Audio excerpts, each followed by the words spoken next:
the entire internet lost its collective mind over how absolutely not secure it actually was. Then show you how unsecure and how hackable it is, so anybody can grab this data and look through the actual screenshots and see compromising pictures of your naked body, for instance, right? Your significant other, your address entered in fields, possibly your password. 2 lines of code. That is all it took to extract months of your most sensitive digital activity from a feature Microsoft designed, approved at the highest levels of the organization, marketed as the crown jewel of their next-generation PC lineup, and then defended as secure when the security community started.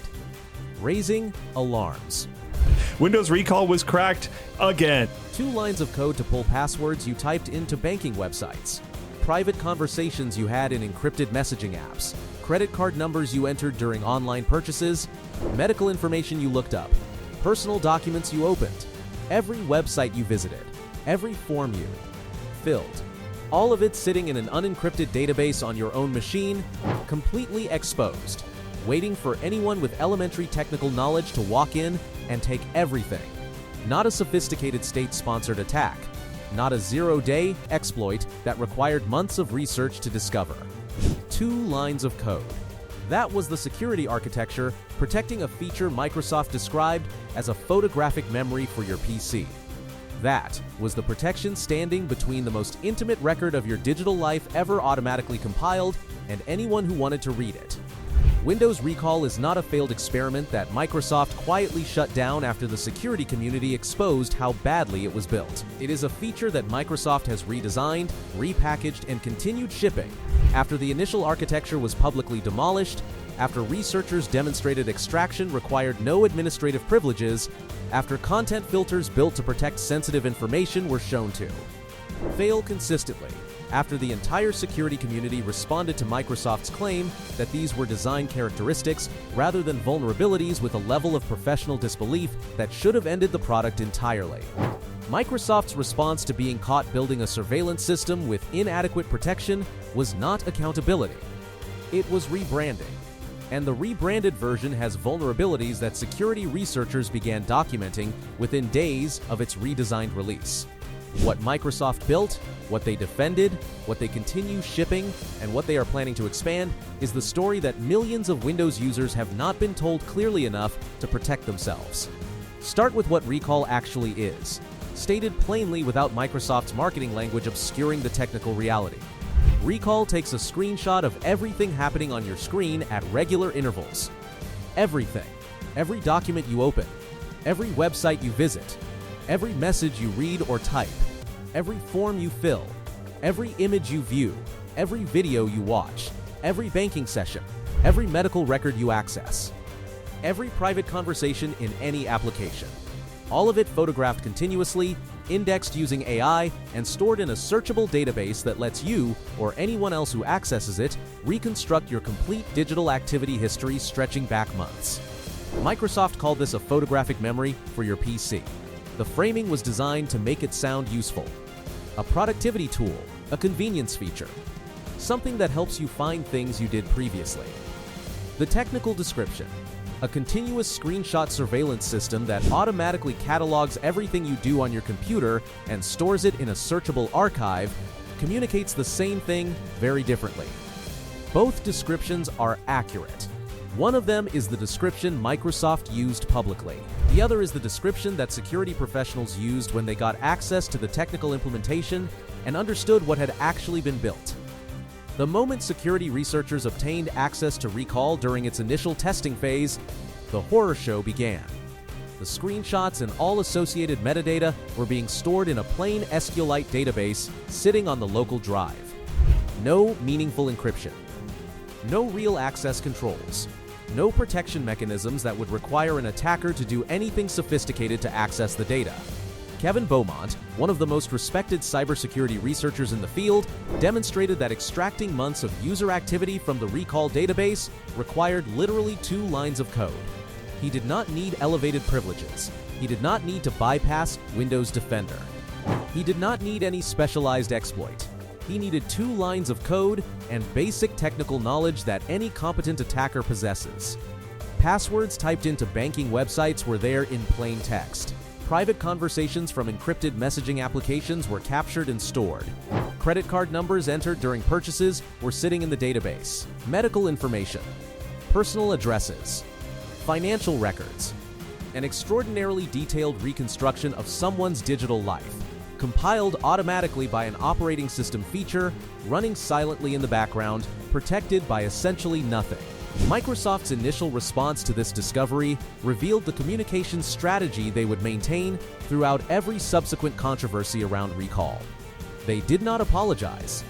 They did not pull the feature. They did not acknowledge the severity of what researchers had documented.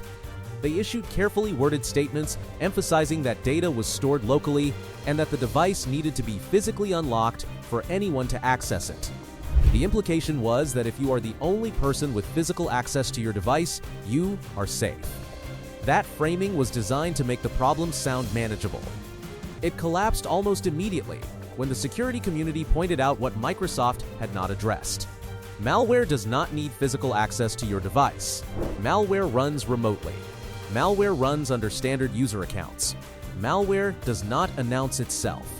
And the Recall database, sitting unencrypted on your local drive, requiring no administrative privileges to access, was available to any malware that managed to execute with standard user permissions on your machine. You did not need to be targeted. You did not need to do anything wrong. A single phishing email opened by mistake, a single malicious attachment, a single compromised download. Any of these standard attack vectors that millions of ordinary users encounter regularly could deploy something that drained everything Recall had ever recorded. Alexander Hagena, a cybersecurity researcher, built a tool called Total Recall Reloaded that demonstrated this reality in concrete, reproducible terms. The tool did not brute force anything. It did not require admin privileges. It did not need to bypass Windows Defender or trigger any security alert from the antivirus software running on the same machine. It injected a DLL into a process called AIXhost.exe, the process Recall used to render its timeline interface, which had zero meaningful security protections around it. Through that single entry point, Total Recall Reloaded could extract the entire database of screenshots and activity logs. And here is the detail that made the security community's response particularly pointed. This extraction worked even after a user had authenticated through Windows Hello, Microsoft's biometric security system. The face recognition scan, the fingerprint reader, the PIN, all of it meant nothing once the tool was running. User-level access was sufficient to drain the entire history that Recall had compiled. No administrator account needed, no special permissions required, no security alerts generated. The implications for someone who had been running Recall for several months are genuinely staggering. An attacker with standard user access to a machine running Recall would find a detailed, visually indexed, AI searchable reconstruction of that person's entire digital life. Every site visited, every document opened, every conversation conducted, every form completed. A surveillance dossier of comprehensive depth assembled automatically by an operating system feature and handed to attackers with elementary technical capability through an extraction that generated no security alerts and required no elevated privileges.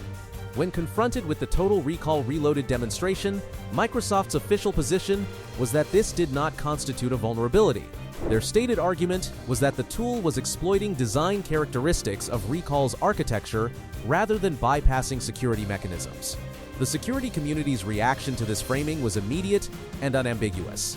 Calling a flaw that allows any attacker to extract your entire browsing history, passwords, private messages, and financial information without administrative rights a design characteristic rather than a vulnerability is not a technical distinction. It is a communication strategy. It is the language of a company more concerned with protecting its product narrative than protecting its users from documented harm. The decision to frame exploitable data exposure as intentional design rather than security failure allowed Microsoft to avoid issuing a CV, the formal security advisory that would have created legal and reputational obligations. It was a definitional choice made for institutional self-protection rather than user safety. The security community recognized it as such and said so publicly. Public backlash grew severe enough that Microsoft was eventually forced into a redesign. They announced that Recall's database would be encrypted, that Windows Hello authentication would be required to access the data, and that the feature would be changed from opt-out, meaning it was running by default on compatible hardware, to opt-in, meaning users would need to actively choose to enable it. Microsoft's communications framed this as accountability, as listening to user concerns, as taking privacy seriously. Security researchers tore the redesign apart within days of examining its technical implementation. The encryption only applies when the database is at rest, when the system is shut down and the data is sitting idle on the drive. The moment a user logs in and begins using their computer, the database is decrypted so Recall can function. During the entire time anyone is actually using their machine, which is the operational window that matters for real-world attacks, the database is accessible in its decrypted state. Malware running on a live system can access the data during this window. The encryption protects against someone physically stealing a powered-off laptop. It does nothing against malware operating on a running system, which is the threat model that actually applies to how computers are compromised in practice. The Windows Hello authentication requirement that Microsoft presented as meaningful access control can be satisfied with a 4 to 6-digit PIN. Anyone who observes you entering your PIN once, through shoulder surfing, through a camera position to capture keyboard input, through any of the techniques that have been used to defeat ATM security since ATMs were invented, can authenticate with your credentials. The biometric options are more robust in theory and more vulnerable in practice to the spoofing techniques that researchers have documented against facial recognition and fingerprint systems. The authentication layer Microsoft presented as addressing the access control problem addresses it in ways that security professionals found inadequate given the sensitivity of the data being protected. The content filtering failure is arguably the most damaging element of the redesign's inadequacy because it directly contradicts the specific protection Microsoft explicitly claimed to have built. Microsoft built AI-based filters supposed to prevent Recall from capturing sensitive information, specifically including passwords and credit card numbers, the categories of information most obviously dangerous to have stored in a continuously compiled screenshot database. Researchers tested these filters repeatedly and consistently found the same result. They failed. Banking passwords typed into login forms appeared in the database. Credit card numbers entered during online purchases appeared in the database. Private messages from applications that should have been excluded appeared in the database. The AI filtering was not a robust security mechanism delivering the protection Microsoft described.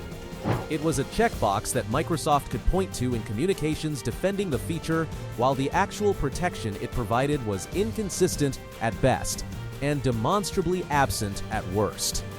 A system designed to protect specifically against the capture of passwords that fails to prevent the capture of passwords is not a security feature with implementation problems. It is a security claim that the product does not deliver. The specific population of users for whom Recall's failures represent consequences beyond personal privacy violation deserves explicit attention. Journalists working with confidential sources operate under legal and professional obligations that the existence of a Recall database on their machine completely undermines. A single compromised machine could expose an entire network of sources, endangering people who provided information under promises of protection that Recall silently violated by photographing their communications. Healthcare professionals accessing patient records face serious legal liability under privacy regulations the moment Recall captures screens showing protected health information. Lawyers communicating with clients about privileged matters could have that privilege destroyed if Recall has photographed those communications and an attacker subsequently accesses them. Corporate executives discussing unreleased financial information in documents or messages are potentially creating unauthorized records of material non-public information every time Recall runs silently in the background. Microsoft built a feature that is actively dangerous for large categories of professional users, deployed it quietly, and only modified it when the technical community raised alarms loud enough to generate mainstream media coverage that could not be managed through carefully worded statements. This did not happen in isolation. It fits into a documented pattern of how Microsoft handles data collection features across its product line. Windows 10's telemetry system collected diagnostic data by default, with settings to reduce collection buried deep in menus using language deliberately confusing enough that most users could not navigate them effectively. Microsoft quietly changed telemetry collection settings in ways that reset user preferences after updates, returning data sharing to more permissive states after users had specifically configured them to be more restrictive. The pattern across multiple features and multiple product cycles is consistent. Collect broadly. Disclose minimally. Default to the most permissive settings. Dial back only when public pressure becomes impossible to contain. Then, resume development of the same capability with incremental modifications that address the communications problem more than the technical one. Recall was not a rogue experiment by a junior team operating outside the knowledge of senior leadership.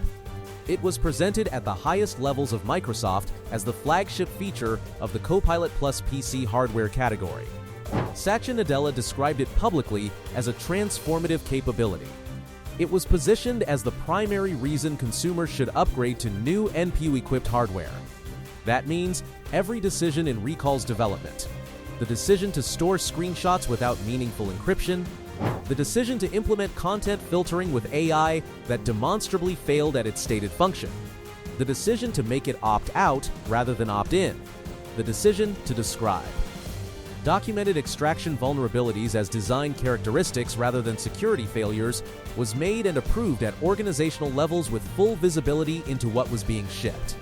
These were not oversights. They were choices, made deliberately, reviewed by multiple levels of Microsoft's engineering and product leadership, and approved for public deployment. The redesign that followed the backlash addressed the optics without solving the architecture. This is the assessment that security researchers reached after examining the technical implementation of the modified version, and it is worth understanding precisely what they mean. The fundamental problem with Recall is not the encryption strength of the database at rest. The fundamental problem is that taking continuous screenshots of everything a person does and storing them in a searchable archive creates an extraordinarily dangerous target regardless of how that archive is secured. Because the archive must be accessible to the software using it. Which means, the archive is accessible to malware operating at the same privilege level as that software, which means the protection offered by encryption that must be removed for the feature to function is protection that exists only when the data is not being actively used. The redesign made this problem less visible. It did not make the problem go away. The longer-term implications that most coverage has not seriously engaged with involve Recall's relationship to Microsoft's cloud strategy. Microsoft has consistently and persistently pushed their entire product line toward cloud integration. Azure, OneDrive, Microsoft 365, Copilot, all of it moving toward a model where user data lives in Microsoft's infrastructure. A future update that begins syncing Recall's database to the cloud for faster cross-device search, for AI model training, for building more personalized advertising profiles would be entirely consistent with the direction Microsoft's entire product strategy has been moving. Nothing about Recall's current local storage architecture creates a technical barrier to cloud synchronization. Microsoft's existing platforms and the integration patterns they have already established across their product line provide exactly the infrastructure through which such synchronization could be implemented. Users who consented to a local photographic memory of their computing activity could find, through a terms of service update and a settings change, that they have handed Microsoft a comprehensive record of their digital lives stretching back years. Once that data leaves the device, the local storage argument that Microsoft has used to deflect privacy concerns becomes irrelevant. The quantum computing dimension adds a layer that sounds forward-looking but is grounded in current intelligence community practice. The encryption Microsoft uses for Recall's database relies on cryptographic standards considered secure under current computational capabilities. The consensus among cryptographers and national security agencies is that sufficiently advanced quantum computers will eventually break these standards. Government intelligence agencies are already harvesting encrypted data now, collecting it in its encrypted state and storing it with the intention of decrypting it when quantum computing capabilities mature sufficiently. Recall's database, even in its encrypted form, represents exactly the category of high-value, long-term sensitive data that makes harvesting worthwhile. The information in a Recall database does not expire. A detailed record of your passwords, financial activity, private communications, and behavioral patterns from 2025 remains devastating if decrypted in 2035. Microsoft has created a centralized archive of human behavior, compiled automatically, running silently, covering months of continuous activity that represents precisely the kind of target that state-level actors with substantial resources find worth investing in, even if the payoff requires waiting for technology to advance. The businesses and professionals who currently have recall-capable hardware running the feature need to understand their exposure clearly. Departments managing Copilot Plus hardware should be enforcing policies that block recall entirely given the documented liability exposure from a single breach of a database containing client information, financial records, or regulated data. Journalists should treat the existence of recall on their devices as an active threat to source protection.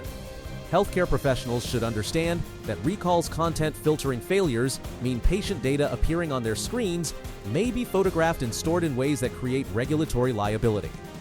Lawyers should understand that privileged communications viewed on a recall-enabled machine may be captured and stored in ways that undermine privilege claims. The professional categories for whom this is not merely a personal privacy inconvenience, but a serious professional and legal liability are large, and most of them have not been warned explicitly enough about the specific risks the documented vulnerabilities create. Microsoft's track record with recall, the initial deployment without adequate protection, the defensive response to documented vulnerabilities, the redesign that addressed optics without solving architecture, the continued shipping of the feature while fundamental security concerns remained unresolved, and the refusal to issue formal security advisories about extraction techniques that the security community demonstrated clearly communicates something important about institutional priorities that transcends this specific feature. A company that genuinely prioritizes user security pulls a feature when it is shown to expose passwords and private messages to extraction without administrative privileges. A company that pulls a feature but continues developing it, that redesigns the packaging while leaving the fundamental architecture intact, that describes documented exploits as design characteristics rather than vulnerabilities, and that continues marketing the feature as a productivity advancement while the security community raises ongoing alarms is a company whose communications and whose product decisions are pointing in different directions. The communications say security matters. The product decisions say something else. The millions of users who have recall-capable hardware deserve clarity that marketing language and carefully worded statements about encryption and authentication have not provided. The feature that Microsoft described as a photographic memory for your PC is a continuous screenshot surveillance system. The security protecting that system has been demonstrated by multiple independent researchers using different techniques to be inadequate against real-world attack scenarios. The redesign that Microsoft presented as accountability addressed the attack scenarios that security researchers demonstrated publicly while leaving the fundamental architectural problems that make recall a dangerous target intact. And Microsoft's plan is not to remove this feature, it is to expand it, to make it more capable, to integrate it more deeply, to ship it to more users on more hardware categories as Copilot Plus devices expand in the market. Users who trusted Microsoft's assurances about recall's security were betrayed by a feature whose protection failed on first contact with the security community's scrutiny. The question worth asking, the one that recall's entire history makes impossible to answer charitably, is whether Microsoft did not know how inadequate the protection was, or whether they knew and shipped it anyway. The documented timeline of how recall was built, approved, defended, and modified suggests the second answer is more consistent with the evidence than the first. And that answer, sitting alongside the millions of users whose most sensitive digital activity was stored in an unencrypted database waiting for 2 lines of code to extract it, is the betrayal that no redesign announcement has actually addressed.